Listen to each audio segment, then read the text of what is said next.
Drew, have you felt the AGI yet? The AGI? Yeah. And I don't mean athletic greens. You're adjusted gross income? That's where my mind went. God, I'm a fucking nerd. Oh my God, that's right where my brain went. Artificial general intelligence. Oh, okay. Yeah, AGI. Yeah. Okay, yeah. You know, Have I felt it? Have you felt it? Do you know what I'm referring to? Is this a dirty joke you're setting up here? What is this? No. Have I felt AGI? No. So What do you mean? I'm not referring to sex bots Okay. or yeah. So like a year ago, there was all this speculation around OpenAI's like new chat model, and that maybe, there's like all this doomerism of like, Right. Is the AI gonna destroy the world or whatever? And there was like this brief period where a bunch of the founders and top researchers at OpenAI left around the same time. And around that time, one of the top guys posted on Twitter, he said, feel the AGI. And then he like mysteriously left the company. Okay. And so there was all this speculation and like conspiracy theories that like OpenAI had invented artificial general intelligence. Okay, yeah. And they were freaked out and they were like trying to hide it. Okay. But it has since become a meme of like, as we all like use AI more and more, I felt the AGI like a month ago. And I couldn't tell you exactly when I was using it, but I was like using AI for something. And I just kind of had this like sinking feeling in my chest of like, why do anything? Like this, like this thing is going to soon be doing everything in the world of value. So why try? Why even like, it was like this very... It was this very dark and like existential despair, but it immediately flipped towards like, oh my God, I'm never gonna have to worry about anything again because the AGI is just gonna take care of me like the way I take care of my dog. Like, is any of this registering with you whatsoever? No. Oh my God, Drew. I we have so much to catch you up on. We do. All right, never mind. You're getting a little ahead of ourselves. The listeners understand. You do. Okay. Some of them. Okay. If you felt the AGI, leave a comment. Felt the AGI. I don't remember that. If you have felt the AGI, leave a comment. Tell us what it felt like. Have you felt the AGI? So it's like that sinking deep inside feeling, you, like that penetrating you. That's what I thought you meant. And so now I'm trying to sort that out from what the fuck I'm actually supposed to think about this. I don't know. Okay. What is this episode about?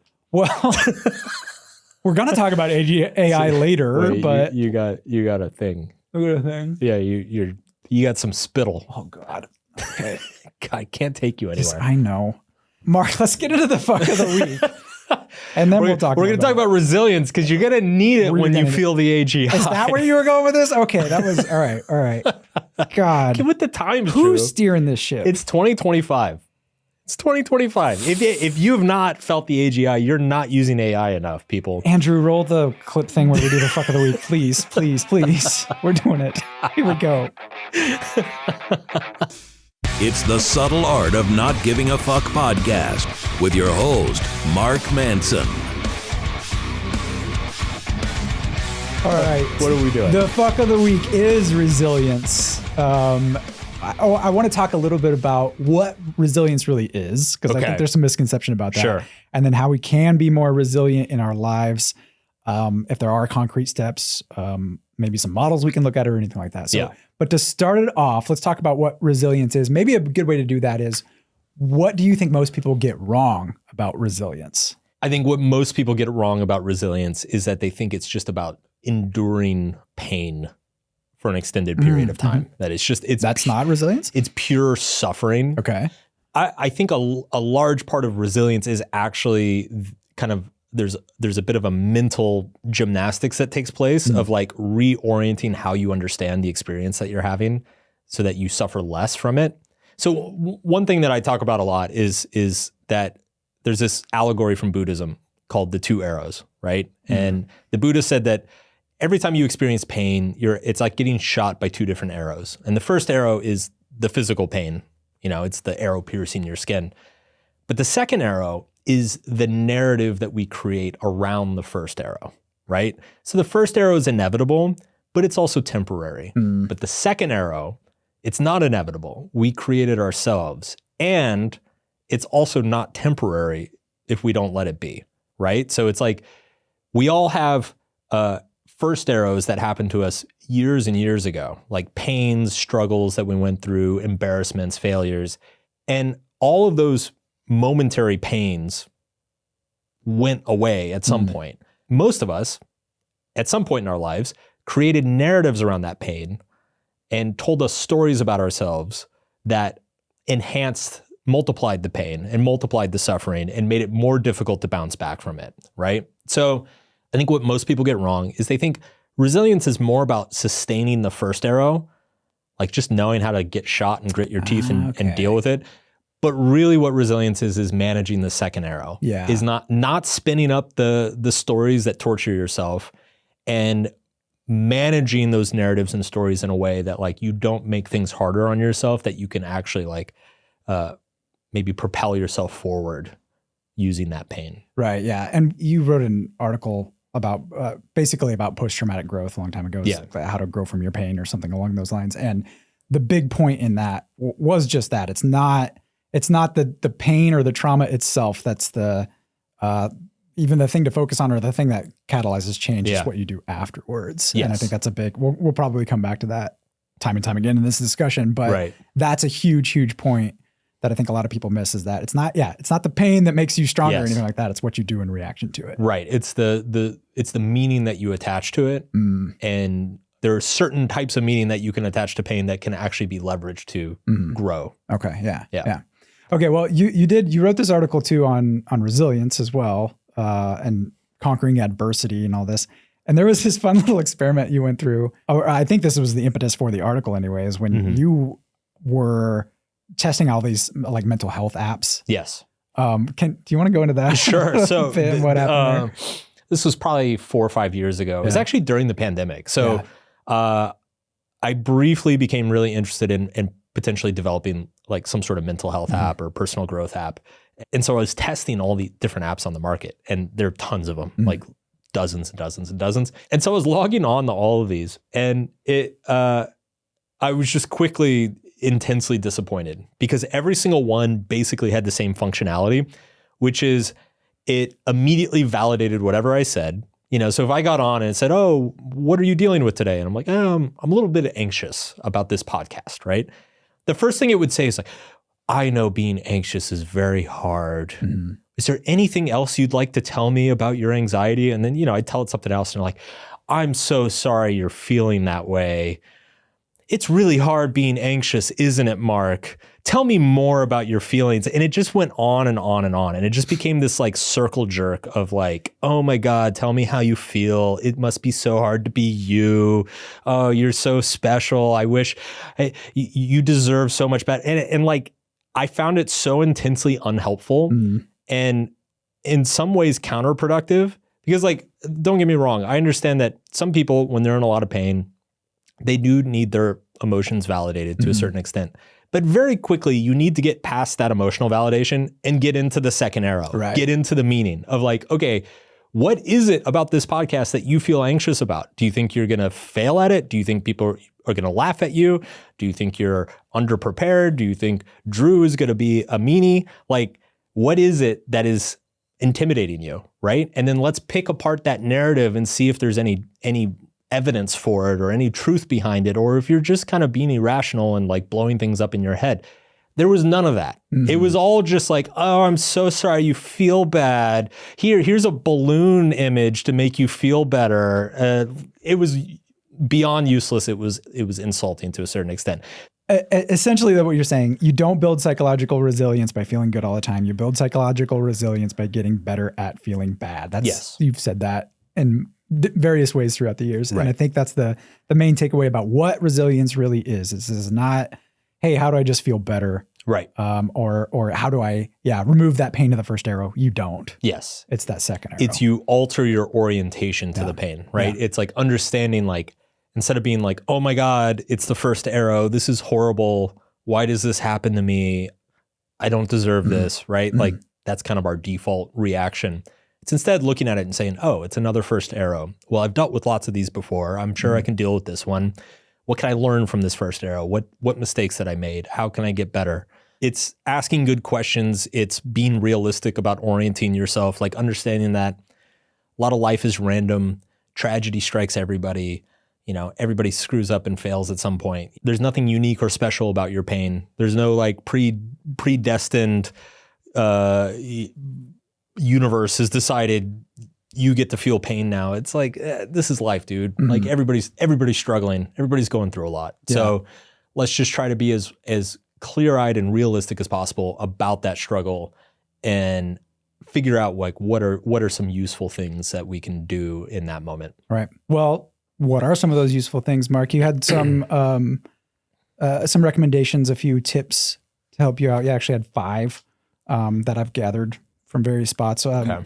So the first one of those being care about something greater than yourself. Yeah. I personally think, and Arthur Brooks was on a while back and he talked about this as well. It's like, the optimal mental health kind of demands that we find something that we care about more than ourselves. Mm-hmm. And there are a few reasons for that. One is it just imbues kind of our entire lives with meaning. Mm.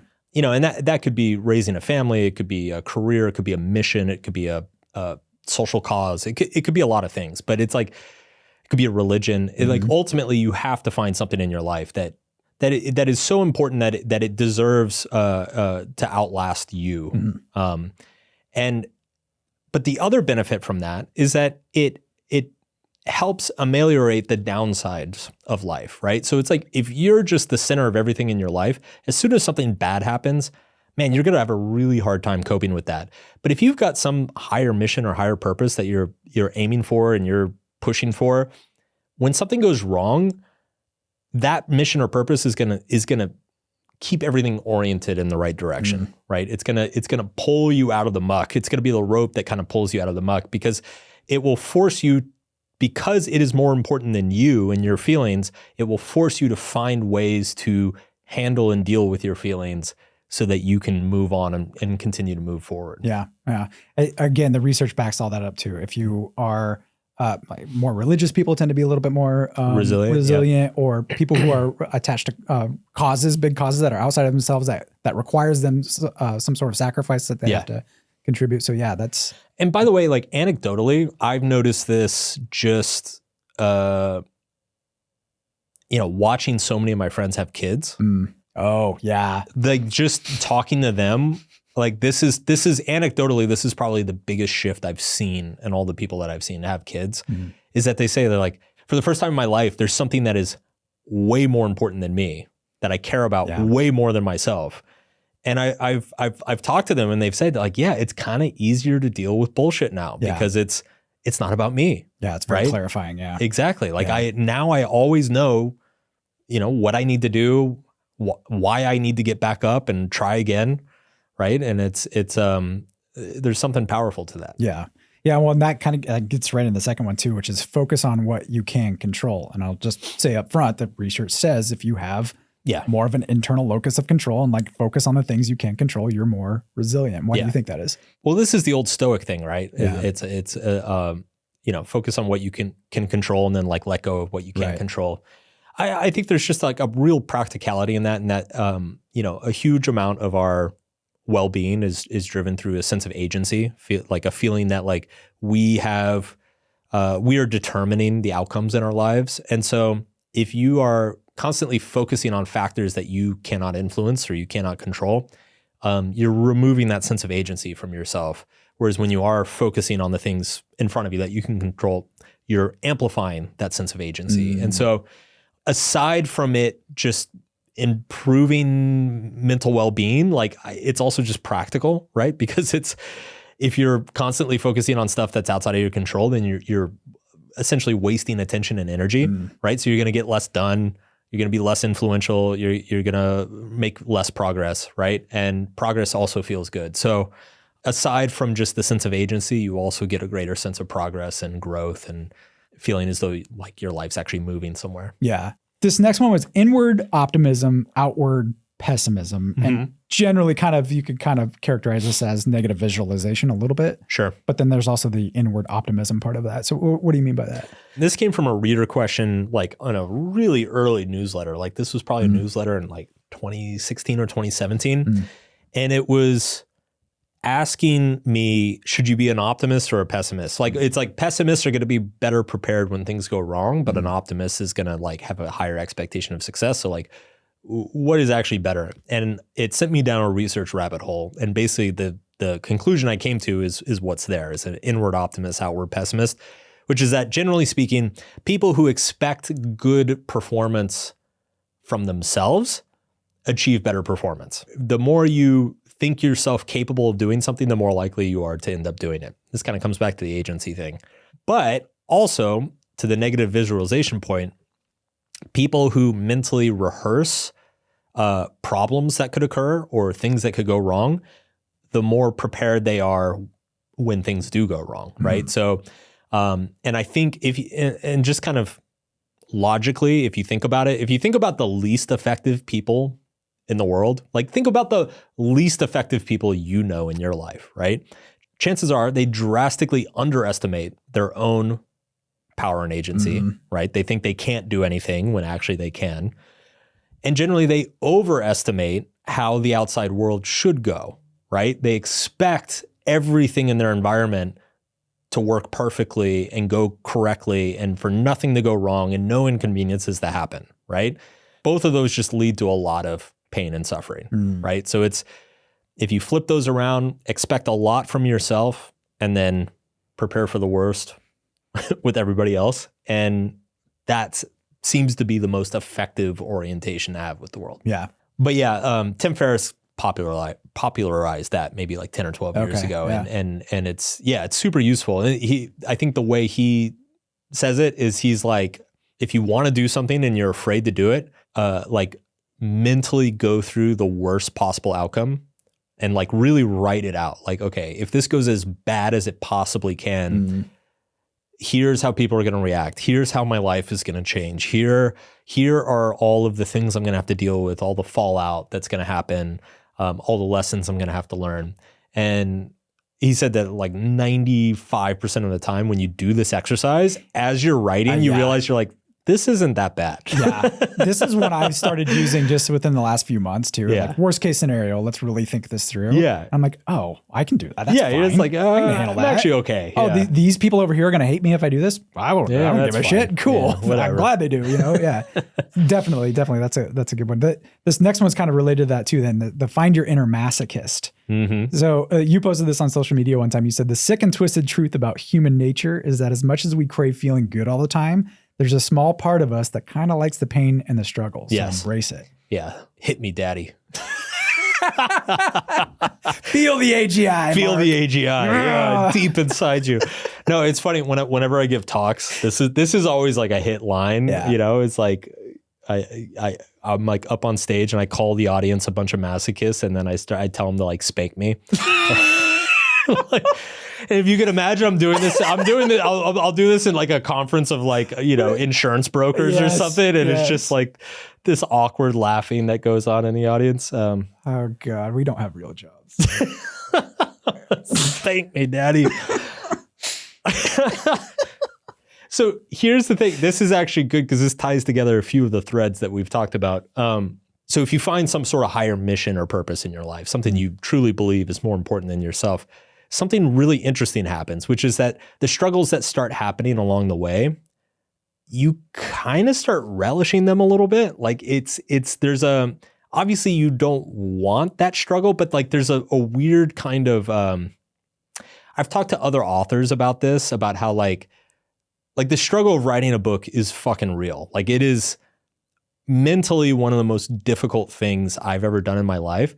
But like when I hang out with other authors and we talk about writing a book, or like I hang out with an author and he's like really deep in the middle of a first draft and just hating his life, there's like this romanticism about it. It's just like, oh man, oh yeah, I remember, man, back in 2019, I was like writing this book and oh God, I was like staying up till 2 a.m. and I fucking like woke up middle of the night. Like it just, I think everybody's got something like that. Yeah. Like you kind of secretly really like it. And and there's a lot of pride and identity around it, right? Like it's like, okay, yeah, I really suffered for what I achieved.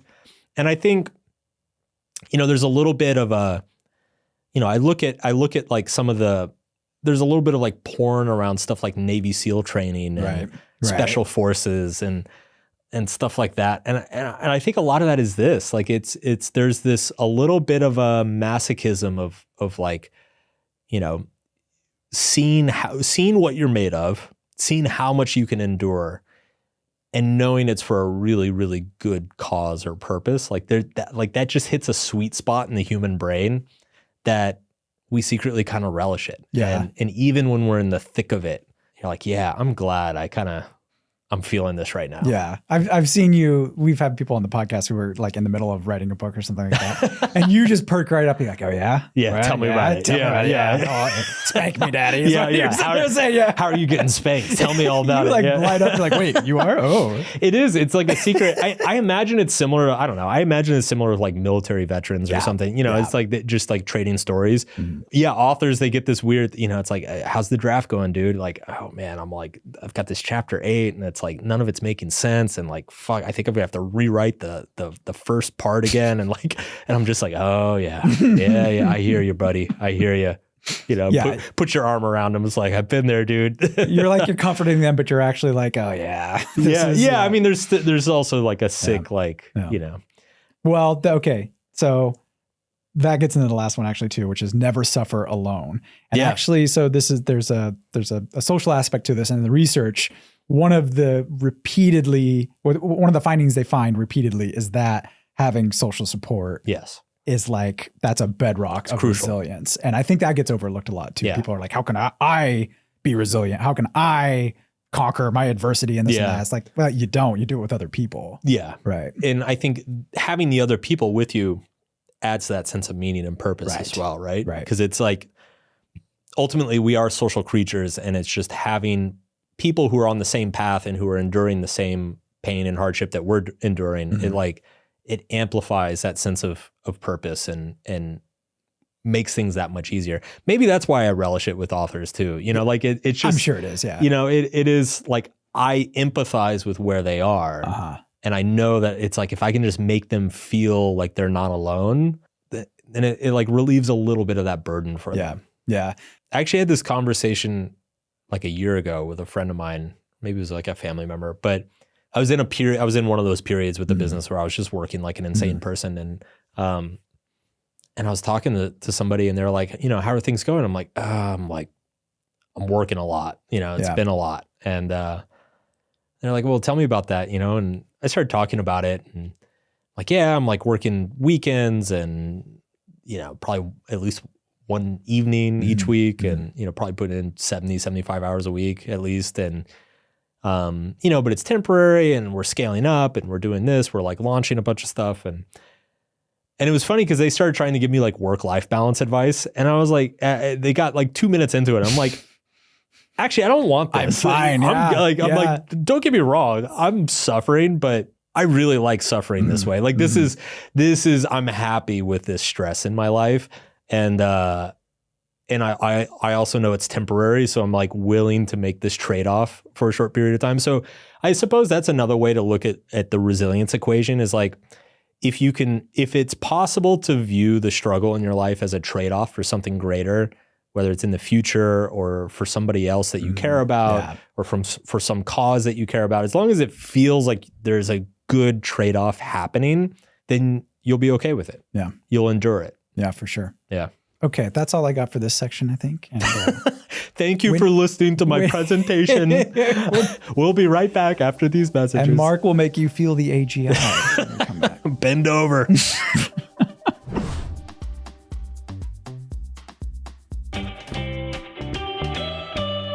We are back with the AGI. We are, and that is what we're talking about. We're talking about AI, and a little bit different for the brilliant or bullshit this week, but is one of these statements brilliant and one of them bullshit, or we can debate? AI will doom humanity or AI will save humanity? Neither. Okay. All right. Neither. Let's get into what's brilliant and bullshit about this. Well, okay. I'm glad we're coming back to this because we talked about AI a few months ago. December, yeah. Yeah, a few months ago. It was really around creativity was what we kind of centered around. But yeah, it was about how it was going to affect our industry. Right. But I mean, that was December, and in AI age, that was eons ago. Already changed 2 months ago, 3 months ago. Yeah. And I will say just in the last month, I've probably used, I mean, I've been using AI most of the day, every day. Yeah. In the last month. I've been using it every day, and I've been using it more and more. So yeah, same. Is it going to doom humanity? No. Is it going to save humanity? No. Things never turn out as bad as you think they're going to turn out, and they never end up as good as you hope they'll end up. So it's, and humans are always going to human, right? So it's like, as soon as, if AGI, like, let's imagine that some super AI like solved every human problem in existence, 3 minutes later, we'd be dissatisfied and like want something that the AI can't provide for us. Cause that's just how we're built. Right. That's human nature. So I was telling a friend about this. This is one thing I'm starting to notice, like to kind of walk through the AI, my personal AI timeline. ChatGPT came out end of 23, and it felt like a cool party trick. Yeah, like it was like, okay, this is fun. I can have it write poetry or whatever. But it was like anytime I tried to get it to do serious work, it was pretty mediocre. Right. And then GPT-4 came. And there were some uses. It was okay for brainstorming some stuff. And, occasionally it could like point you in the right direction, maybe give you an idea or something. But still like a very, basic tool. At some point in the last 3 months, it feels like it turned a corner. And now it just feels absolutely indispensable. For the first time, like I said, I felt the AGI about a month ago. Right.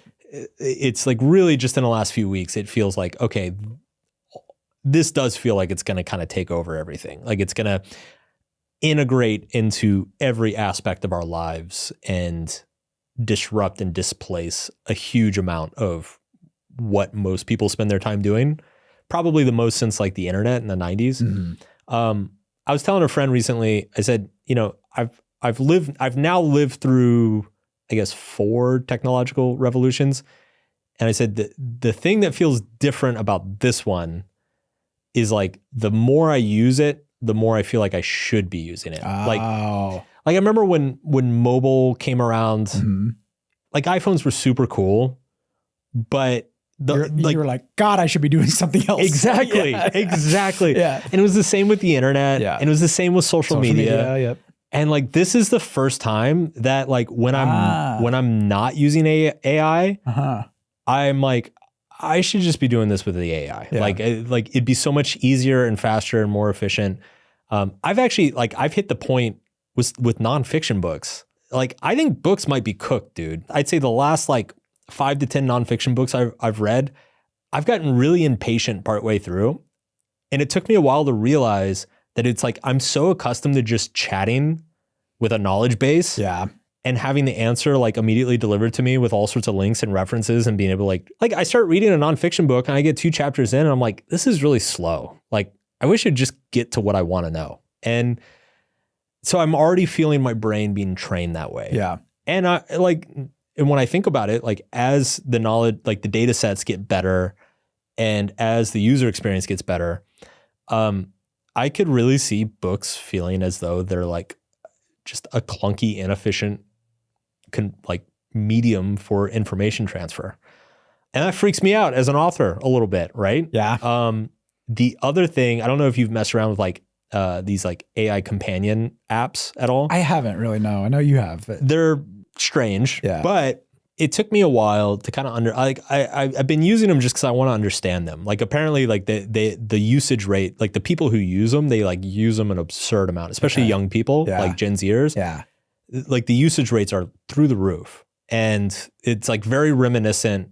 If you look at the data on like how much they use them or like the usage per session, it's very reminiscent of like social media in the early days, like Facebook, right when it came out. So I've been like messing around with those, and they have a bad rap because I think the super early adopters were just like creepy, horny dudes who wanted to like sext with an AI girlfriend. And there's definitely that.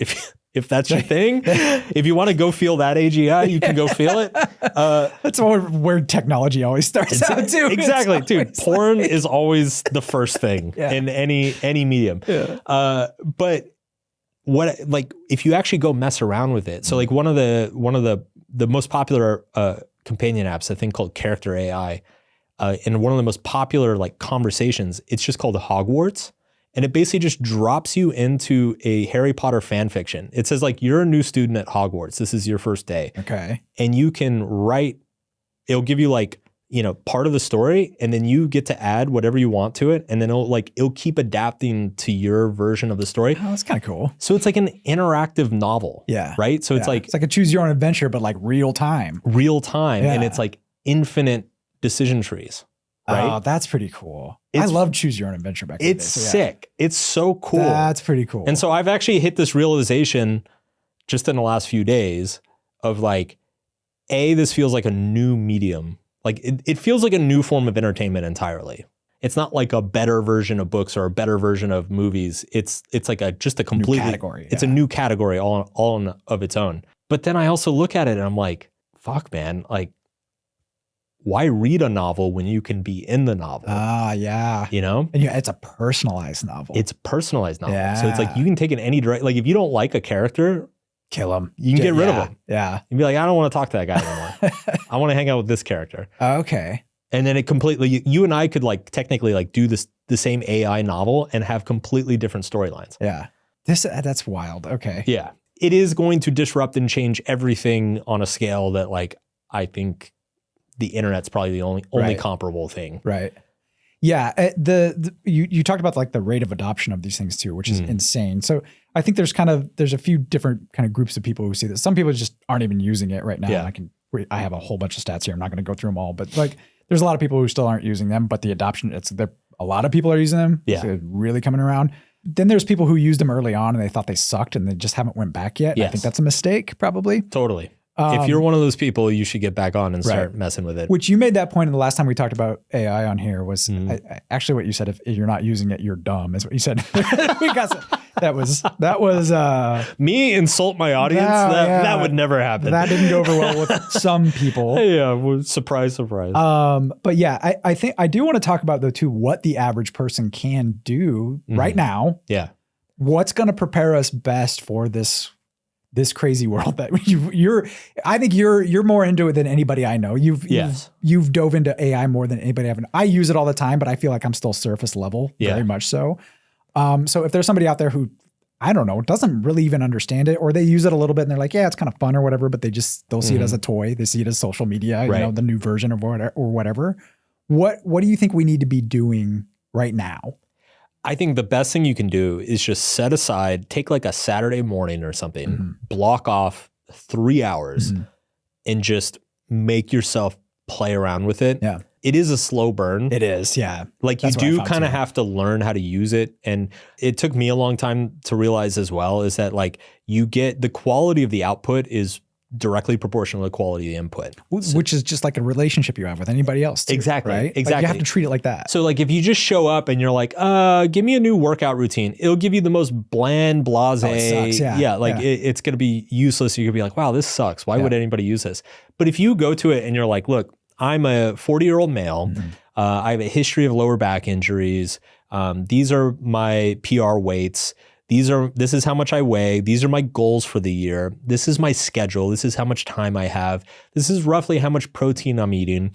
Can you design a 4-day split workout routine that changes every quarter to keep things novel and will ideally increase my PRs by 10 to 12% over the course of the next year? It will give you the most fucking incredible output. It will and it will break everything down for you, and you can ask it for details. You can be like, well, why did you pick front squats instead of back squats? Or like, what was the reasoning for, adding, having this day off instead of that day off? And it'll explain it to you. It's like having a really great fitness coach just right in front of you. And so it's a combination of like being really creative with what you ask it, because it literally can talk to you about anything. And then B, giving it really good inputs. Like take the extra time to prompt it well Right. and like really give it specific details. One thing you can do, and you suspect that the prompt's not great, you can actually ask it, what can I do to improve my prompt so that you give me better information? And it will tell you what you should have asked it. Yeah. Which is crazy. It's absolutely crazy. Like I asked it, I asked it. Really feeling the AGI there, I bet. Seriously. No. So I asked it a bunch of questions about social media strategy a couple of weeks ago. And it like gave me some pretty boring answers. Like it was like kind of what a generic, like anything that you would see on Twitter or Instagram, like that kind of advice. And I was like, well, this isn't very useful. And then so I asked it. I was like, okay, well, what should I be asking you that I'm not? And it like gave me this list of 12 different things. And it was like, well, tell me about your audience. What are the demographics? Tell me about you. Like what's your relationship like with them? What platforms are you primarily focused on? Like, oh, wow. Like what are you converting them to? Like where are you trying to promote a podcast? Are you trying to promote a YouTube video? Or do you want them on your newsletter? Like it was like hiring a business consultant. Mm-hmm. It was crazy. Mm-hmm. So that would be my recommendation to anybody. Like think about what's the area in your life that like, you know, I gave the workout example, like that workout example is a prompt I gave it like just a couple days ago. Yeah. Think about the thing in your life that you want to improve or that you want to work on, but you just like, you haven't had the time to like really dig into it or do the research or go talk to somebody or like whatever.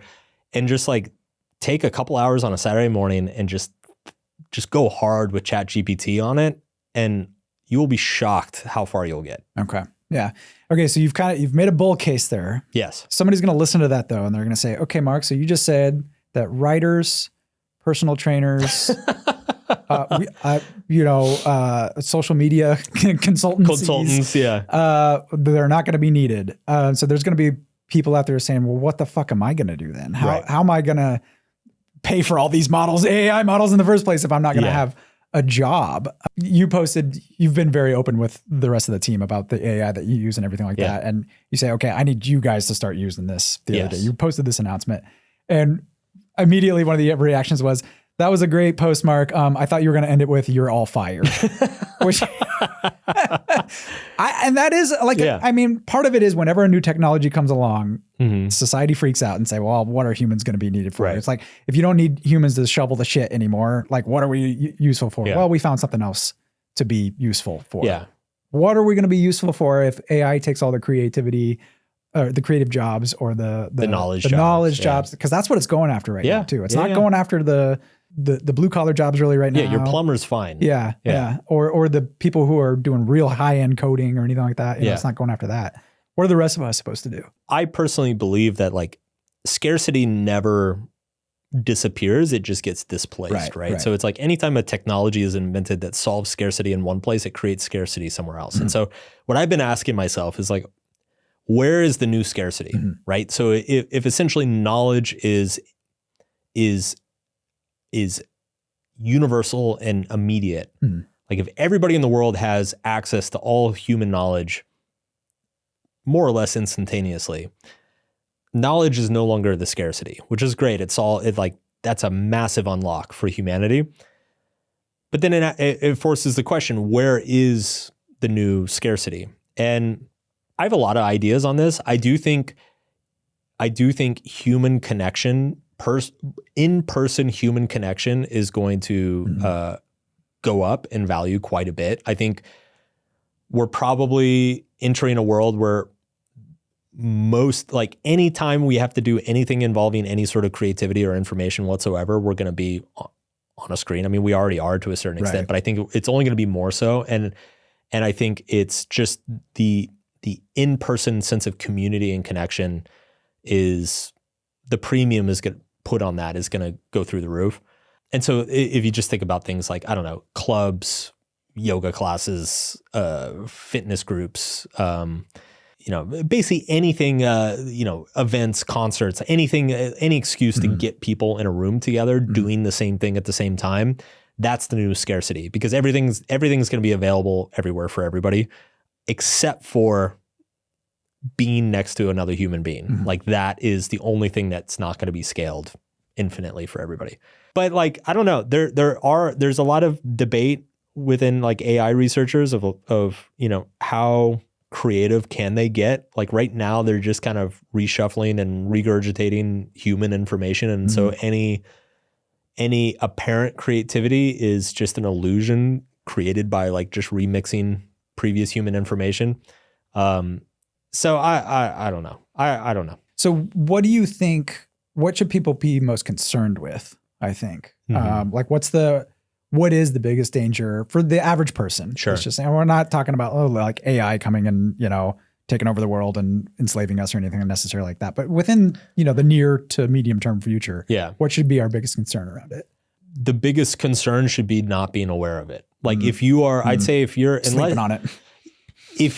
Unless you are at the end of your career, like I'd say anybody under 55 or 60, like you got to be using this stuff because it will eventually come for your industry. Yeah. It's coming for ours first. Yeah. But it's going to come for everybody's at some point. And so at least if you're aware of what it is, how to use it, you'll have a fighting chance, essentially. Like, or you'll know how to adapt. Yeah. Like, I think what will happen in a lot of industries, and I do think this will happen in ours as well, is that like AI is not going to replace you and me. What it'll do is it'll make you and me much more effective, right? It'll make it easier to scale ourselves, right? So it's like, instead of taking 3 days to produce, you know, a podcast outline and a script, it will take 30 minutes, right? And so we could potentially produce 10 times more podcasts with the same amount of time and effort. Yeah. And it's just because it's people who know how to use it well are going to be 10 times more effective. So if you have 10 engineers in an AI world, it's the best engineers they're just going to let the 9 worst ones go. Yeah. One of those, just an example of this, I think it was just the other day, you came to me and you had some research project. Yeah. And you showed me the output of this. And it was something like 42 sources, something like that. Deep research, It was deep research. Okay, yeah. It's 42 resources, or something along those lines, 40 some resources. It gave you a bias score for each one of them. Yes. It gave you a summary of each one of them, kind of the quality of that research, all of this. You told me it took 8 minutes. Yep. I took one look at that and I told you that would take me a week working on it full time. Yep. So if you're sleeping on this, you know, you hired me 10 years ago, a little over 10 years ago now. You wouldn't have hired me back then. I don't think my job. No, you wouldn't. I wouldn't have been necessary. Yeah, no context for listeners. I hired Drew as my first research assistant 10 years ago, former PhD student in neuroscience. And OpenAI Deep Research gave me a research summary as good as, no offense, anything you've produced. I saw it and I'm just like, anything you've produced in 8 minutes. Yeah. And it's insane. And it's like every month there's something like that. New like that. Yeah. And I think that what I walked away from though, from that conversation we had about that was not to like freak the fuck out. Yeah. Like I think a lot of people are right now. It's more to understand that, this frees me up. I got to figure something else out new, which is what we have to do every single time we have a big technological innovation. Feel the AGI. Feel the AGI deep inside you. And we will get there. The deep research inside you. All right. On that note, we'll be right back.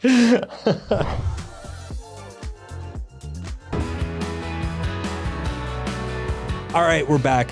What I want to know, Drew, is when is an AI going to be able to like sit in this hot fucking room and shoot for me? I mean, at the rate things are going, I've got a very comfy bed that needs me to be in it. You'd go crazy. You would go insane. I would. That wouldn't help at all. That's true. Yeah, that is true. We're going to have to figure out what to do with it. Yeah. Anyway, the questions this week. This one comes from Naomi. It's a 3-word question, Mark. Okay. Can people change? the perennial question. I mean, obviously we're sitting here opining on all of these different. You know what I love too? Is that 90% of the time, the person who asked this, it has nothing to do with themselves. It's because there's some shithead in their life. Oh, I hadn't thought about that. That they love and care about. I hadn't thought about that. And have like run out of patience. And they're just like is there any point in still trying? It's a simple question. It's a very deep and complex answer. Literally thousands of years of philosophy and science going into this. Yeah. My personal view is that first of all, it depends on how you define a person. So there are certain things that generally don't change, right? There are certain kind of inherent personality traits that don't really change. They'll change a little bit over the course of your entire life, but like on a day-to-day, month-to-month, year-to-year basis, they don't really shift a whole lot. So like if you are a very detail-oriented person, there is probably not a world where you are not a detail-oriented person. If you are an extremely extroverted person, there's probably not a world where you're not an extroverted person. There's a handful of personality traits that seem to be just kind of baked into us through some combination of genetics and upbringing, that by the time we're an adult, that's just kind of who we are. And we have certain tendencies and proclivities and preferences that just don't really go away. So there's that. There's like that component of it. That said, our beliefs can change, our attitudes can change, our behavior sure as shit can change, our thoughts and ideas can change, right? So it really depends on what you mean by a person. So there are a number of things about them that are probably not going to shift, but those things are not determinate, right? Like I can be a very detail-oriented person, or I can be like a morning person. That's a preference. That's like a predisposition towards something. There's some people who are predisposed towards addictive behaviors. There's some people who are predisposed towards antisocial behaviors. There's some people who are predisposed towards being very altruistic and selfless. But those are predispositions. Those don't determine your thoughts, beliefs, and behavior. The thoughts, beliefs, and behavior can always be shifted. They can always change. A sub-version of this question, or sub-question that is another version of this question that's maybe even more important is, can a person change if they don't want to change? Oh, okay. Yeah. To that, I would say no. That's a more interesting question too. Yeah. Yes. So sub-question B, can a person change if they don't believe they can change? I would also say probably not. So there's like a few prerequisites, a few beliefs or mindsets that are like prerequisites to change as well. That like if you don't want to change and if you don't believe you can change, then nothing else, arguments, environment, incentives, nudging, like none of that other stuff is really probably going to matter a whole lot. And then I guess there's a third sub question, which is like, can someone change because another person made them change? And to that, I would also say no. You think that's what they're actually asking? Potentially. Oh, okay. I've just noticed. You found that it's a tendency. I've just noticed that over the years. I mean, I hadn't thought of that. Occasionally I will run into people who are like, can a person ever change? And they're referring to themselves because they've been like, trying so hard. They're struggling and they've been in a bad spot for a long time and they're feeling kind of hopeless. But like in my experience, 9 times out of 10, it's somebody who it's either a partner or a family member or a child who like, they're like at their wits' end. Change. Yeah, they've tried everything. They don't know what else to do. And the tricky thing about those situations too is that it's like often it's our best attempts to help a person change or make a person change is like subtly enabling their ability to not change. Right. You get those codependent relationships Totally. Yeah. Because there is a certain like ultimately for a person to change, there needs to be it needs to feel like a good trade-off to change, right? You'll never change if it feels like a bad trade-off. Like I'm not going to become a new type of person if I feel like the new person is worse off than my current version of myself, right? And so what often happens is when a partner or a family member or a caregiver is constantly trying to fix things in the person's life or like help them figure their shit out, they are subtly reinforcing to that person, well, if you change, you're going to lose all these perks and benefits that I'm giving you. Like you're not going to be able to stay here for free anymore. And I'm not going to like drive you to work anymore. I'm not going to like help you deal with your, whatever anymore. And so unconsciously that like removes incentive for the person to change. So it's a very tricky thing. If you have somebody in your life who you really wish they would change, there's a very subtle dance that has to take place. Like if you're supporting them, you have to make sure that you're supporting them because they want to change themselves and they believe they can change themselves. And if they don't believe those things, or if they don't want to change, then your attempt to convince them to change or support them in change, it's very, very likely it's going to backfire and make things worse. Yeah, I think the guests we've had on here who have struggled with addiction, I think would tell you something very similar, both on the codependency side, but also on the side of the recognizing that trade-off you were talking about. Yes. That like they needed that rock bottom. They needed to find that rock bottom to see that trade-off. And so you can't, I think it was Brandon Novak, who said, you know, I wouldn't have wanted anybody to rob me of that process. Yeah. You know, and that's that process of finding rock bottom. Yeah. Which is painful to watch from the outside. I remember reading Rich Roll's book, and one of the things that impressed me the most was his parents. Oh, when he was like deep in his throes with alcoholism and had just gone to jail and all this stuff, he like went to his parents' house or something, and they shut the door on him and they said, "Don't come back till you're sober." And that's had to be the hardest thing to do as a parent. I can't even imagine. Like I remember reading that. I would have caved. Yeah, I remember reading that, and I was like, "God that's damn, some cold shit." Props to his parents, man. Like, really, props to his parents. That's incredible, because I think most family members are not able to do that, right? And that's why you see all the enabling and the codependency and the totally. Yeah, you latched onto the word people in those three.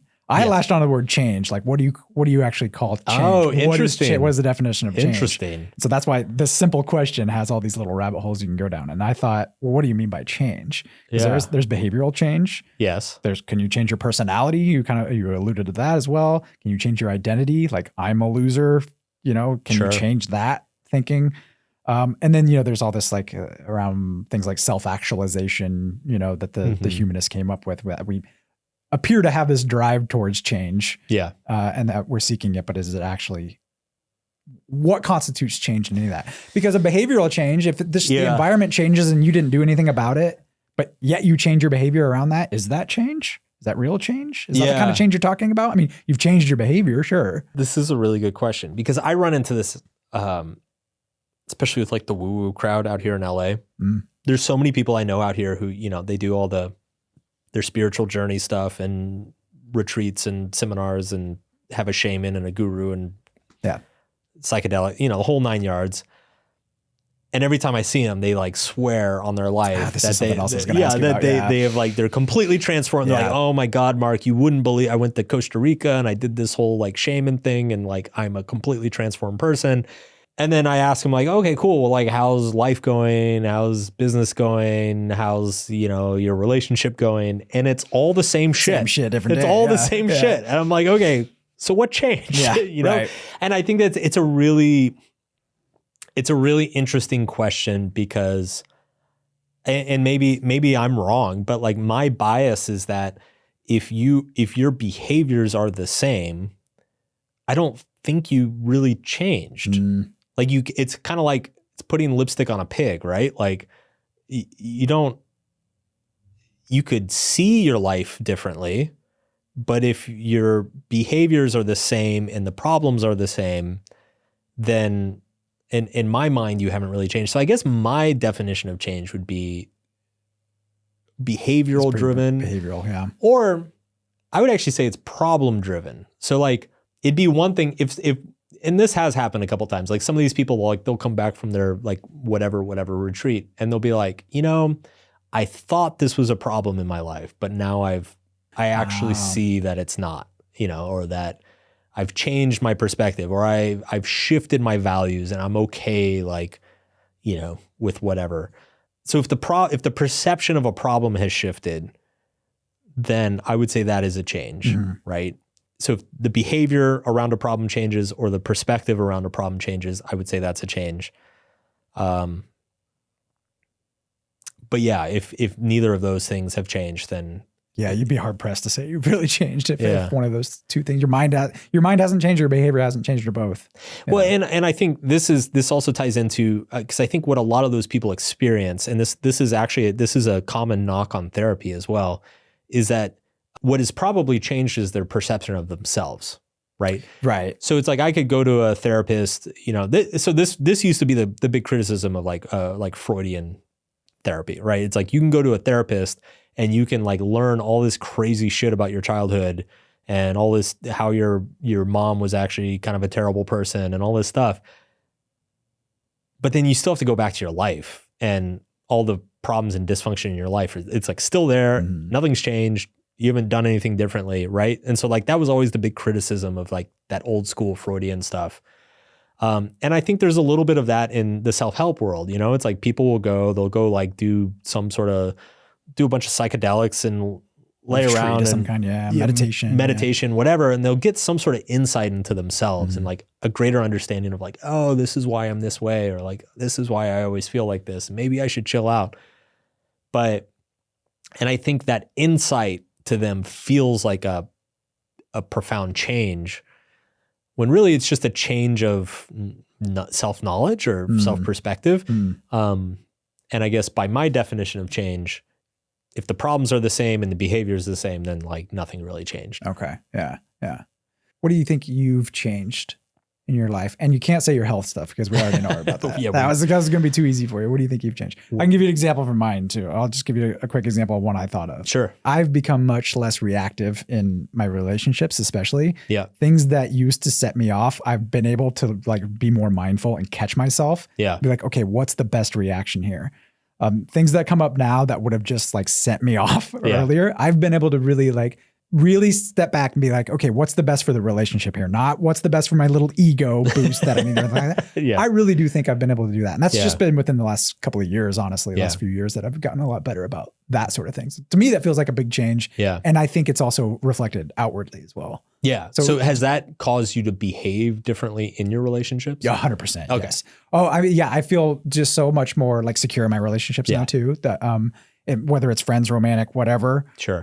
Where I can kind of step back and instead of being so judgmental. Yeah. Like I really had to work on that though. Yes. I felt like that was a change for me. And it seems minor in the moments, but then you step back and you're like, oh, that changed the whole trajectory of a relationship. Or that, you know, I look back on moments that I had where a relationship fell apart or something, and I point to certain moments and I'm like, oh, if I would have just handled that differently, it probably would have, the whole relationship could have gone different. Yeah. So yeah. I think this is probably a good insight, is that I think at some point in the last 5 years, I had the insight that like I have a novelty addiction in my brain, and that has driven most of my bad decisions throughout my life. It's driven a lot of good decisions as well, but it's most of the poor decisions that I've made over the years, or problems that I've created for myself over the years. It's been driven by that constant need for novelty and that constant dissatisfaction from it.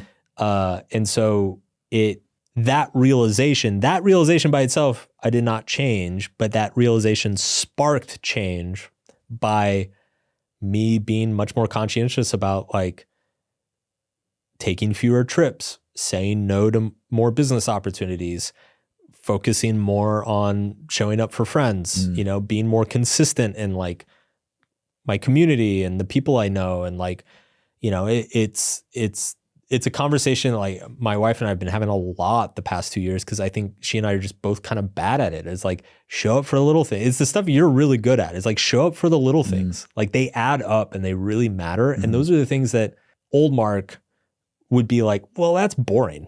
Like that's not novel. So, you know, let me know when there's a wedding or something, because then I'll make time. Right. But then it's like, I've got like some cool trip, or I'm going to go do this thing in Dubai or something, you know, and I wouldn't be there. And I think it took enough, like I had to age enough to like pay the price for that. You know, you have to go through enough of life and go through enough years to see the accumulation of all those small decisions and realize that like, oh, okay, I actually kind of fucked myself here. And like a lot of the problems that I'm experiencing today, it's the result of like lots and lots of small bad decisions over the course of the last 5 or 10 years. And so I'd say the last 2 years has really been me trying to correct that. And I'm trying to be like way more conscious and focused on where I spend my time, both in terms of people and then also in terms of like endeavors or hobbies or whatever. And yeah, it's like sometimes I get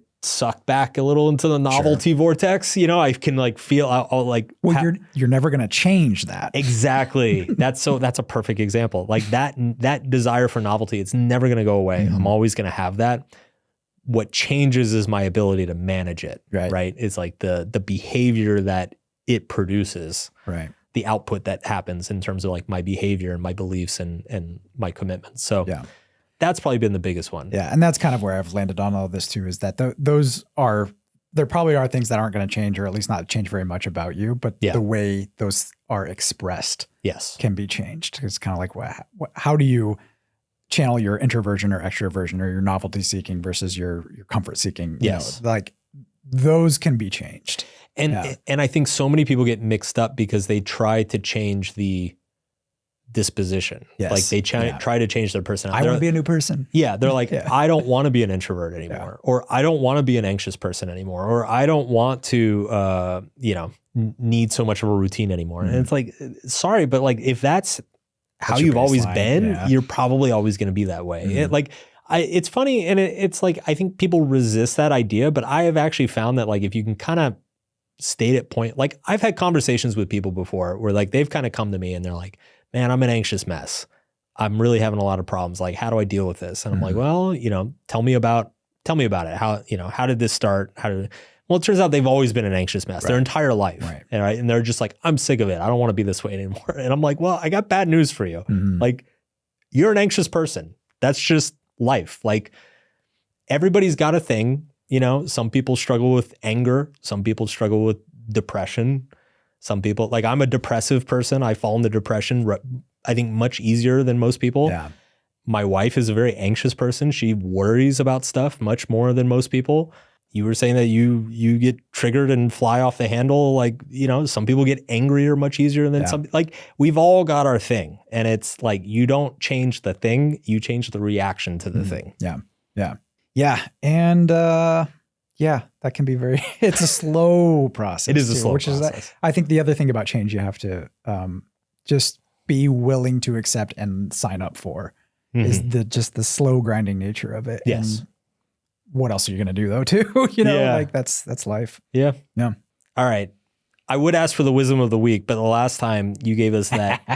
I don't have any dirty jokes. No more Willie Nelson jokes? I don't know. No Willie Nelson jokes. All right. Wisdom of the week from Maya Angelou. I can be changed by what happens to me, but I refuse to be reduced by it. That sums up a lot from today. Well, the AGI has penetrated us all this episode. Until next week, please like and subscribe to the episode before we all lose our jobs, and sign up for the weekly newsletter, which is not written by AI.